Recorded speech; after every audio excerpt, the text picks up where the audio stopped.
धनतेरस के अवसर पर माता लक्ष्मी और धन के देवता कुबेर की आप सभी पर अपार कृपा बरसे, धन दौलत का आशीर्वाद आपको मिले, इसी कामना के साथ इस शो की शुरुआत करते हैं। क्या आपको इस धनतेरस पर सोना खरीदना चाहिए? हर साल इस शुभ मौके पर बड़ी संख्या में भारतवासी सोना खरीदने के लिए दुकानों पर पहुंचते हैं, लेकिन 6 महीने से ज्यादा निचले स्तरों पर चल रहे सोने के दाम को देखकर अगर आप भी दुविधा में हैं कि इस त्योहारी सीजन आखिर सोने की चमक बढ़ेगी या नहीं, तो इसी शो पर आपको सभी जवाब मिल जाएंगे। जुड़ेंगे हमारे साथ गोल्ड के एक्सपर्ट भी, पर सबसे पहले देखिए ये खास रिपोर्ट।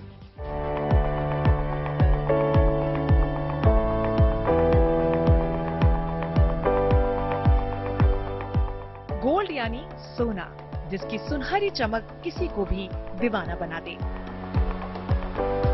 महिलाओं के लिए गोल्ड का आकर्षण किसी से छिपा नहीं है। वहीं सदियों से सोने में निवेश लोगों की पहली पसंद रही है। सोना हो, चांदी हो या और कोई आभूषण, ये संपन्नता और वैभव की निशानी है। त्योहार का मौका हो या फिर शादी ब्याह, सोना चांदी की खरीदारी बेहद शुभ मानी जाती है। और अगर मौका धनतेरस जैसे त्योहार का हो तो सोने चांदी की खरीदारी और भी खास हो जाती है। आधिकारिक आंकड़ों के मुताबिक वित्त वर्ष 2020 और 21 में भारत का सोने का आयात 34.62 अरब डॉलर रहा था, जो बढ़कर 46.14 अरब डॉलर पर पहुंच गया है। वर्ल्ड गोल्ड काउंसिल के मुताबिक भारतीयों के पास करीब 25,000 टन सोना है। सोना समाज में रुतबे का प्रतीक तो है ही, इसमें निवेश बेहतरीन और सुरक्षित जरिया भी माना जाता है। सोना चाहे सस्ता हो या फिर महंगा, इससे उसके खरीदारों को खास फर्क नहीं पड़ता। भारत में ज्यादातर सोना आभूषणों के रूप में खरीदा जाता है। कॉन्फेडरेशन ऑल इंडिया ट्रेडर्स और AIGF के आंकड़ों पर नजर डालें तो साल 2021 में धनतेरस के दिन देश में 15 टन गोल्ड की ज्वेलरी बिकी थी। इतनी ज्वेलरी की कीमत लगभग 7,500 करोड़ रुपए आंकी गई थी। इसमें सबसे ज्यादा यानी 1,500 करोड़ का सोना महाराष्ट्र में बिका था, जबकि दिल्ली वालों ने धनतेरस के दिन 1,000 करोड़ का सोना खरीदा था। तो वहीं यूपी ने एक दिन में 600 करोड़ रुपए कीमत के सोने की खरीद कर डाली थी।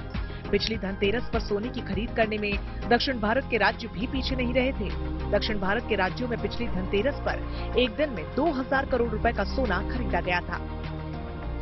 यानी ये बात तो साफ है कि त्योहार के समय सोने की कीमत चाहे आसमान भी क्यों न छू रही हो, लेकिन फिर भी हम भारत के लोग अपने त्योहार को सुनहरा करने के लिए जेब ढीली करने में जरा भी नहीं हिचकिचाते, क्योंकि भारत में सोना खरीदना सांस्कृतिक महत्व माना गया है। सोने को समृद्धि का कारक माना जाता है और इसीलिए लोग कीमत से बेपरवाह होकर सोना खरीदते हैं। अक्षय तृतीया और धनतेरस जैसे त्योहारों में लोग धार्मिक मान्यताओं के चलते सोना खरीदते हैं। सांस्कृतिक मान्यताओं के चलते सास अपनी बहू को धरोहर के रूप में सोना सौंपकर जाना चाहती है। इसीलिए सोने का महत्व उसके मूल्य से कहीं बढ़कर देखा जाता है। IGPC की एक रिपोर्ट में कहा गया है कि 43% भारतीय परिवार शादी या उत्सव के लिए सोना खरीदते हैं, तो वहीं 31% बिना किसी खास मौके के सोना खरीदते हैं। धनतेरस के दिन लोग सोने चांदी के सिक्के, आभूषण और बर्तनों की खरीदारी करते हैं, क्योंकि इस दिन सोने चांदी की खरीदारी काफी शुभ मानी जाती है। मान्यता ये भी है कि धनतेरस के दिन सोना चांदी खरीदने से माता लक्ष्मी और भगवान कुबेर का आशीर्वाद प्राप्त होता है। साथ ही घर में कभी भी धन की कमी नहीं होती। चीन के बाद भारत सोने का दूसरा सबसे बड़ा उपभोक्ता है। भारत में सोने का आयात मुख्य रूप से आभूषण उद्योग की मांग को पूरा करने के लिए किया जाता है। IGPC यानी इंडिया गोल्ड पॉलिसी सेंटर की सोना और स्वर्ण बाजार 2022 की रिपोर्ट में ये कहा गया है कि देश में सबसे ज्यादा सोना मध्य आय वर्ग के लोग खरीदते हैं, और ऐसा इसीलिए क्योंकि सोने में निवेश को सुरक्षित निवेश माना जाता है, जहां जोखिम भी सबसे कम है। एक्सपर्ट्स मान रहे हैं कि इंपोर्ट ड्यूटी और महंगाई जैसे कंसर्न्स हैं, लेकिन ओवरऑल सोने के लिए आउटलुक बेहतर है। सोने में अगर जरा भी गिरावट आए तो इसमें निवेश करने का मौका होगा। एक्सपर्ट्स का कहना है कि पिछले धनतेरस के मुकाबले इस बार सोने की बिक्री में 15 से 20% इजाफा देखने को मिल सकता है। ऐसे में एक सवाल ये भी है कि ज्यादा फायदेमंद क्या है, सोने के आभूषण खरीदना, सोने के सिक्के खरीदना या फिर डिजिटल माध्यम के जरिए सोने में निवेश। Bureau report, good news today. और अब स्वागत करते हैं हमारे आज के खास मेहमान का। नवनीत दमानी हमारे साथ जुड़ चुके हैं, कमोडिटीज के जानकार और गोल्ड के एक्सपर्ट मोतीलाल ओसवाल से। बहुत बहुत स्वागत है नवनीत जी आपका धन दौलत के इस खास शो पर, और आपको धनतेरस और दिवाली की बहुत बहुत शुभकामनाएं। धन्यवाद। नवनीत जी, धनतेरस पर सभी लोग आमतौर पर ये जानना चाहते हैं कि उनको सोना खरीदना चाहिए या नहीं, तो ये तो हम आपसे पूछेंगे ही, पर अभी तक इस संवत में सोने का किस तरीके से रिटर्न्स देखने को मिले हैं, कैसा रहा है इसका मोमेंटम, ये बताइए। सभी दर्शकों को दिवाली और धनतेरस की बहुत बहुत शुभकामनाएं। और मुझे लगता है कि पिछले धनतेरस से इस धनतेरस तक गोल्ड में आपको करीब करीब 5.5 से 6% के आसपास के रिटर्न्स मिले। पिछले धनतेरस जब मैं एक शो कर रहा था तो 47,000 रुपए के आसपास के भाव थे, और आज करेंट भाव करीब 50,500 रुपए के आसपास है फिजिकल मार्केट में, जो कि लगभग 6% के आसपास के रिटर्न देते, which is reasonably good return अगर आप बैंक एफडी या किसी भी एसेट से कंपेयर करें। जी, आपने बिल्कुल सही कहा कि जिन लोगों ने पिछले धनतेरस अगर सोने में निवेश किया तो वो प्रॉफिटेबल ट्रेड पर अभी बैठे हुए हैं। तो अब सवाल ये है कि अब इस धनतेरस पर निवेश करना चाहिए सोने में या नहीं, क्या वो भी प्रॉफिटेबल रहेगा या नहीं? जी बिल्कुल, डेफिनेटली निवेश करना चाहिए। जी, डोमेस्टिक कंटेक्स्ट में अगर हम देखें तो गोल्ड ने काफी आउट परफॉर्मेंस दिखाया है, बट इंटरनेशनल गोल्ड आप समझिए एक इंटरनेशनल कमोडिटी है जो कॉमेक्स पे ट्रेड होता है, जिसका डेरिवेटिव हम इंडिया पे ट्रेड करते हैं या हम वहां से भाव लेते हैं जी। वहां पर करीब करीब 15 से 16% अभी भी भाव नीचे है एज कम्पेयर टू पिछले साल। मुझे लगता है एक हेल्दी करेक्शन जो ग्लोबल इकोनॉमीज में हो रहा है, मैक्रो डेवलपमेंट्स हो रहे हैं, मैक्रो फैक्टर्स हो रहे हैं, उस वजह से भाव में थोड़ा सा दबाव देखने मिल रहा है। बट इंडिया में भाव ऊपर है because of the rupee depreciation. हमने लगभग 10% के आसपास रूपी को डेप्रिशिएट होते हुए देखा है, और 5% के आसपास इंपोर्ट ड्यूटी में बढ़त देखी है, जिसकी वजह से डोमेस्टिक प्राइसेस काफी ऊपर। मेरा मानना यह है कि अभी भी एक बहुत इंटरेस्टिंग प्रपोजिशन है, और अगले अगर आप 2 से 3 साल का होराइजन रखते हैं तो आपको यहाँ से भी काफी अच्छे साइजेबल रिटर्न देखने मिल सकते हैं। ठीक है, तो अभी अगर देखा जाए गोल्ड के दाम कई महीनों के निचले स्तरों पर अभी ट्रेड करते हुए नजर आ रहे हैं, यहां से आप दाम कहां तक बढ़ते हुए देख रहे हैं? अगर किसी को 1 साल के नजरिए से निवेश करना है या किसी को 5 साल तक के लिए भी निवेश करना है, तो वो किस तरीके से अपना रिटर्न्स का एक्सपेक्टेशन बना सकते हैं? साक्षी जी, मैक्रो इकोनॉमिक्स इतने फास्ट हो गए और इतने सारे चेंजेस हो रहे हैं कि 5 साल 10 साल का व्यू लेना थोड़ा सा डिफिकल्ट हो गया किसी भी एसेट पे। बट अगले 12 से 24 महीने में मुझे लगता है कि गोल्ड में आपको 12 महीने के अंदर 6 से 8% के आसपास रिटर्न, यानी 53,500 के आसपास के भाव देखने मिल सकते हैं डोमेस्टिक फ्रंट पे।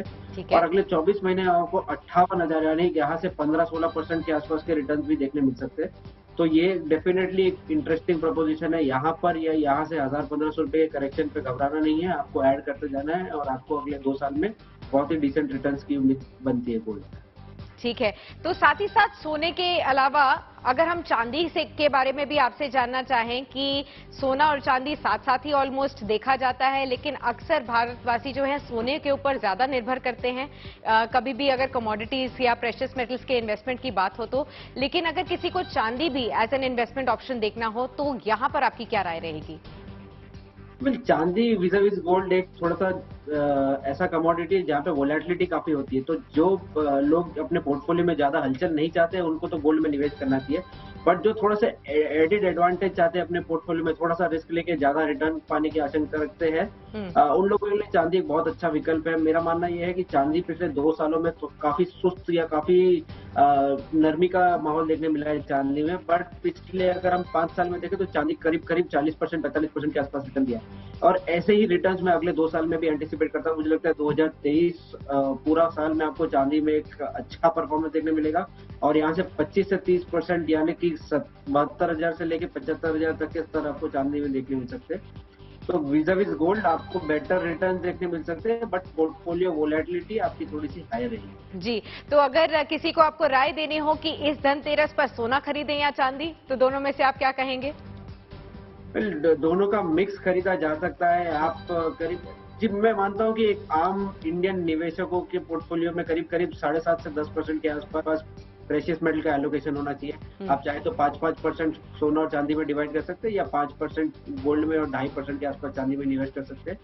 जैसे मैंने बताया कि वोलेटिलिटी चांदी में ज्यादा एक्सट्रीम रहती है, तो आप अगर एकदम एफडी में कामने वाले निवेशक है तो आपको गोल्ड में ही देखना चाहिए। ठीक है। आप अगर इक्विटी सेवी इन्वेस्टर है तो आपको चांदी में भी डाइवर्सिफाई करना बनता है, यहाँ से आपको अच्छे रिटर्न मिलेंगे। ठीक है, डाइवर्सिफिकेशन का अगर बेनिफिट आपको लेना है तो आप दोनों सोना और चांदी इस धनतेरस पर खरीद सकते हैं।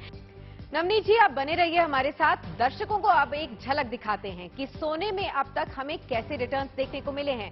तो सोने के रिटर्न का स्वर्णिम इतिहास जानते हैं 1980 से, जब सोने का दाम केवल 1330 रुपए प्रति 10 ग्राम था। अगले 5 सालों में निवेशकों को मिला बम्पर 60% तक का रिटर्न। साथ ही 1985 से लेकर 1990 में भी हाफ सेंचुरी यानी कि 50% का बम्पर रिटर्न मिला। 1990 से 1995 तक भी शानदार 46% तक का मुनाफा हुआ, पर अगले 5 साल में हुआ निवेशकों को 6% तक का नुकसान। साल 2000 के बाद एक बार फिर से चमक उठा सोना। साल 2005 से साल 2010 तो मानिए पिछले 40 सालों का सबसे जबरदस्त रिटर्न, यानी कि 164% तक का हुआ प्रॉफिट। साल 2010 से लेकर साल 2015 और साल 2015 से लेकर साल 2020 तक भी रही सोने की चमक बरकरार।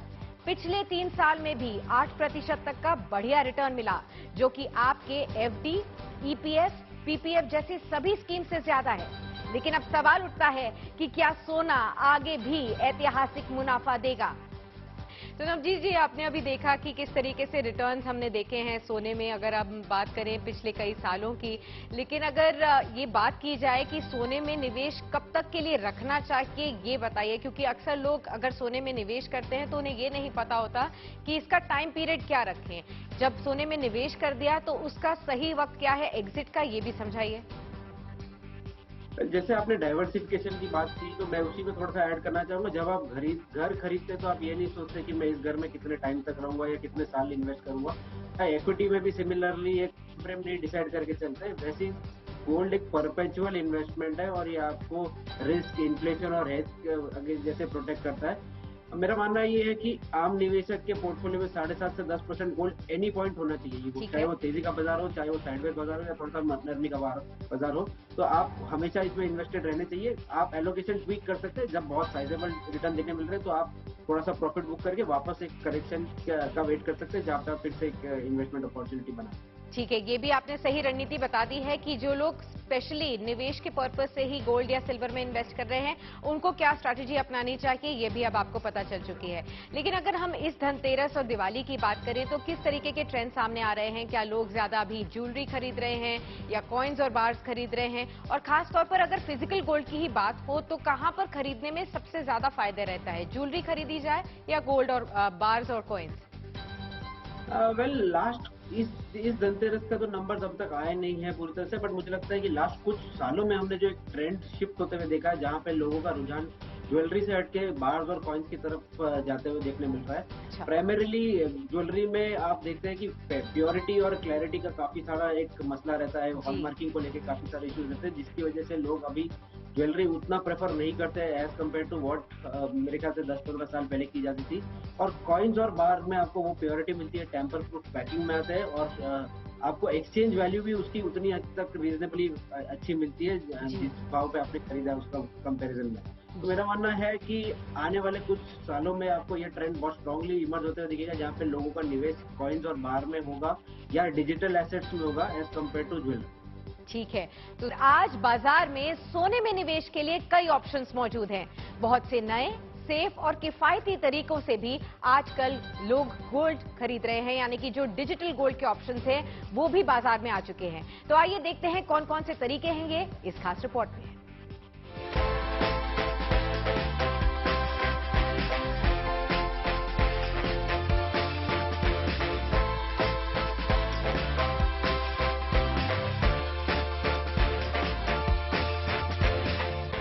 सोने को निवेश के लिए सबसे पारंपरिक इन्वेस्टमेंट टूल माना जाता है। लॉन्ग टर्म के लिए अगर सोने में निवेश हो तो इसकी चमक और भी सुनहरी हो जाती है।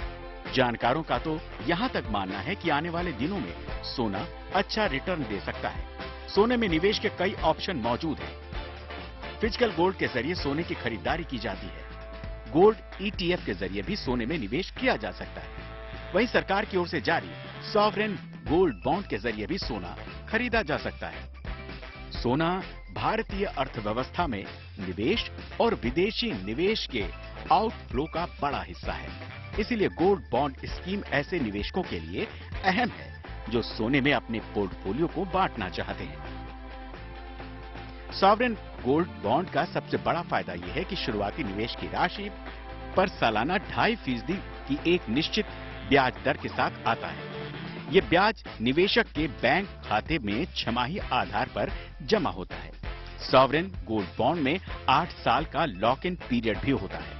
लॉक इन पीरियड पूरा होने पर आपको उस समय की कीमत के मुताबिक रिटर्न मिलता है।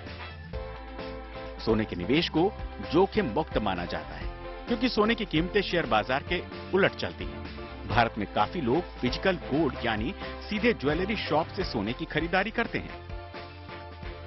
ग्राहक किसी भी ज्वेलरी शॉप में जाकर फिजिकल गोल्ड खरीद सकते हैं, जहां सोने की शुद्धता के लिए सरकार ने हॉल मार्किंग के नियम को तय कर रखा है। वहीं डिजिटल सोने में निवेश करने का सबसे बड़ा फायदा है कि इसमें आपको शुद्ध सोना तो मिलता ही है, साथ ही इसमें आप कम रुपयों से निवेश की शुरुआत कर सकते हैं, वो भी बिना मेकिंग चार्ज दिए, शुद्ध और खालिश सोना।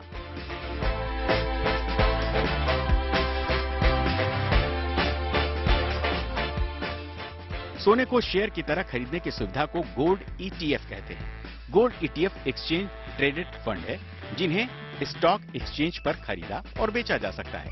गोल्ड ETF खरीदने के लिए आपके पास एक ट्रेडिंग डीमैट अकाउंट होना चाहिए। इसमें सोने की खरीद यूनिट में की जा सकती है। गोल्ड ETF को बेचने पर आपको सोना नहीं बल्कि उस समय के बाजार मूल्य के बराबर रकम मिलती है। जहां देश के अलग अलग शहरों के ज्वेलरी शॉप में सोने की कीमतों में काफी अंतर देखने को मिलता है, वहीं गोल्ड ETF की कीमत पूरे भारत में एक समान रहती है। अगर आप सोने के जेवरात खरीदते हैं, उस पर मेकिंग चार्ज भी देना पड़ता है। वहीं गोल्ड ETF खरीदने पर ब्रोकरेज के साथ पोर्टफोलियो मैनेजमेंट चार्ज देना पड़ता है। गोल्ड को सुरक्षित रखना एक बड़ी चुनौती है। अगर आप लॉकर में रखेंगे तो आपको बैंक को कुछ चार्ज चुकाना होगा।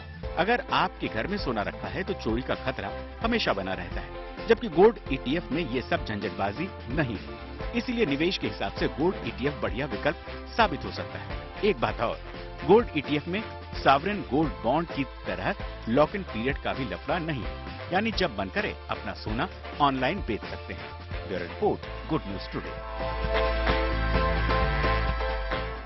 नवनीत जी, जैसे हमने अभी देखा कि डिजिटल और पेपर गोल्ड के तमाम ऑप्शंस अब बाजार में मौजूद हैं। गोल्ड ETF है, म्यूचुअल फंड्स है, डिजिटल गोल्ड जैसे आपने बताया है वो भी है, प्लस सॉवरेन गोल्ड बॉन्ड्स भी है। अब सवाल ये आता है कि इनमें से सबसे बेहतर और सबसे सस्ता सोना कहां से मिलेगा?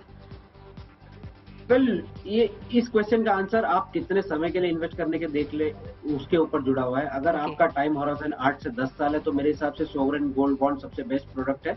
आपको 2.5% एनुअलाइज ब्याज भी देते हैं।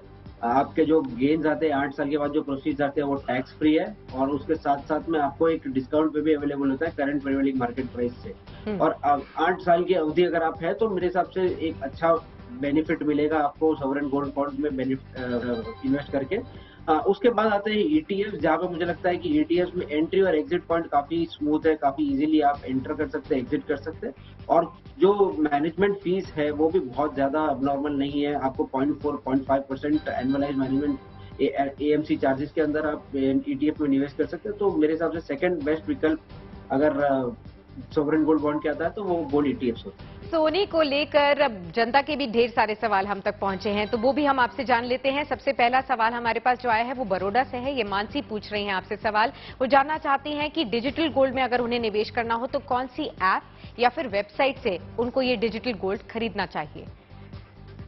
वेल, डिजिटल गोल्ड मैं समझता हूँ ETF फॉर्मेट में अगर ये ट्रेड करने की बात करें तो आप सोवरेन गोल्ड जैसे मैंने बताया वो प्राइमरी इशू रिलीज होता है तो आप आपके ब्रोकर के थ्रू या काफी सारे अलग माध्यम से इन्वेस्ट कर सकते हैं। साथ साथ में आप सेकेंडरी मार्केट में भी सोवरेन गोल्ड बॉन्ड अवेलेबल होते हैं जो कि NSE BSE पे ट्रेड करते हैं, वहां से भी परचेज कर सकते हैं।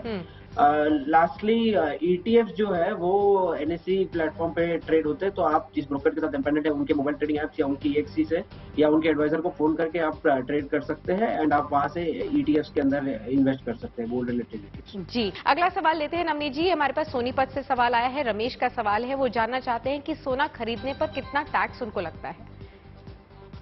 वेल अगर आप ज्वेलरी खरीद रहे हैं तो आपको सोना खरीदते ही लगभग 10% आपको मेकिंग चार्ज और लग जाता है, तो वो एक एड ऑन कॉस्ट है आपके नॉर्मल सोने की परचेज से।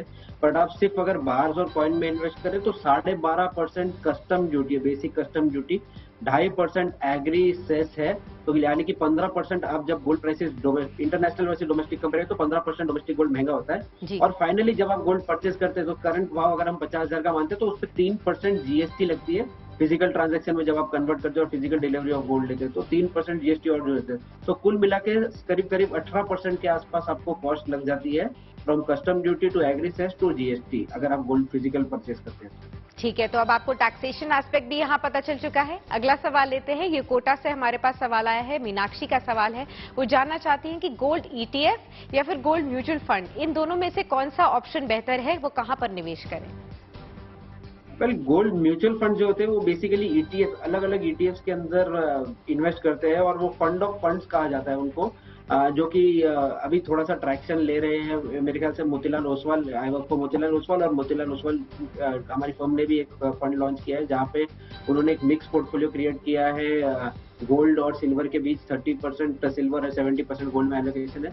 लाइकवाइज काफी सारी कंपनियां जो एक मिक्स पोर्टफोलियो एलोकेशन दे रही है आपको 60-40, 50-50, 70-30 है रेशियो में गोल्ड और सिल्वर के बीच। That can be an interesting option. और अगर आपको सिर्फ प्लेन वैनिला स्ट्रेटेजी करनी है जहाँ पे आप सिर्फ गोल्ड या सिल्वर में ईटीएफ बाय करना चाहते हैं तो आईसीआईसीआई, निपॉन, टाटा, इन सारी कंपनी उसके ईटीएफ लिस्टेड है, गोल्ड भी सिल्वर भी लिस्टेड है। आप इनमें से किसी पे भी इन्वेस्ट कर सकते हैं एनएसई प्लेटफॉर्म पे। ठीक है, अगला सवाल ले लेते हैं। सुमन का सवाल है गाजियाबाद से, वो आपसे पूछ रही हैं कि बेटी की शादी के लिए उनको ज्वेलरी खरीदना चाहिए या फिर सॉवरेन गोल्ड बॉन्ड में निवेश करना चाहिए। ये उन्होंने नहीं बताया कि कितने साल की उनकी बेटी है और कितने साल तक का निवेश है, शायद इसे जानने में और आसानी होती है ये सवाल का जवाब देने में, लेकिन दोनों ही ऑप्शंस में आप क्या सलाह देंगे उनको? वेल हम एक बहुत बड़ा शिफ्ट देख रहे हैं जहाँ पे लोग या आजकल के जनरेशन के बच्चे ज्वेलरी कम पहनना पसंद कर रहे हैं और व्हाइट गुड्स में ज्यादा स्पेंड करना पसंद कर रहे हैं, हॉलीडेज में लग्जरी प्रोडक्ट्स पे ज्यादा स्पेंड करना चाह रहे हैं। तो अगर आपकी बेटी की शादी बहुत जल्द है तो आपको भी ये चैलेंज देखने मिलेगा, और बहुत सालों बाद है तो ये चैलेंज मुझे लगता है और बढ़ जाएगा आने वाले समय में। बट जैसे मैंने पहले बताया कि ज्वेलरी जब आप खरीदते हैं तो आप आपकी कॉस्ट के ऊपर करीब 10 से 12% एडिशनल मेकिंग चार्जेस देते हैं, जो कि एक डेट्रीमेंटल फैक्टर है, आपके रिटर्न्स को कम कर देता है। मेरे हिसाब से अगर बहुत अच्छी अवधि है आपके पास अभी भी इन्वेस्ट करने के लिए तो आप कॉइन्स में या बार्स में इन्वेस्ट करिए। आप आने वाले समय में उनकी पसंद की ज्वेलरी बना सकते हैं, उनकी चॉइस की ज्वेलरी बना सकते हैं उन कॉइन्स और बार्स को रीमेल्ड करा के। बट फिलहाल के लिए कॉइन्स और bars should be the preferred option. ठीक है, बहुत बहुत शुक्रिया नवनीत जी हमारे साथ जुड़े रहने के लिए और दर्शकों के भी तमाम सवालों के जवाब देने के लिए। एक बार फिर से जेएनटी की पूरी टीम की ओर से आपको धनतेरस की बहुत बहुत शुभकामनाएं। धन्यवाद। धन दौलत के इस खास शो में बस इतना ही, आपसे इजाजत लेती हूं, लेकिन अगले हफ्ते फिर मुलाकात होगी एक और नए मुद्दे को लेकर। तब तक के लिए अगर आपके मन में कोई भी पर्सनल फाइनेंस को लेकर शंका है, कोई भी सवाल है, तो आप हमें लिख भेज सकते हैं धन.दौलत@GNT TV पर। तब तक के लिए नमस्कार और धनतेरस और दिवाली की बहुत बहुत शुभकामनाएं।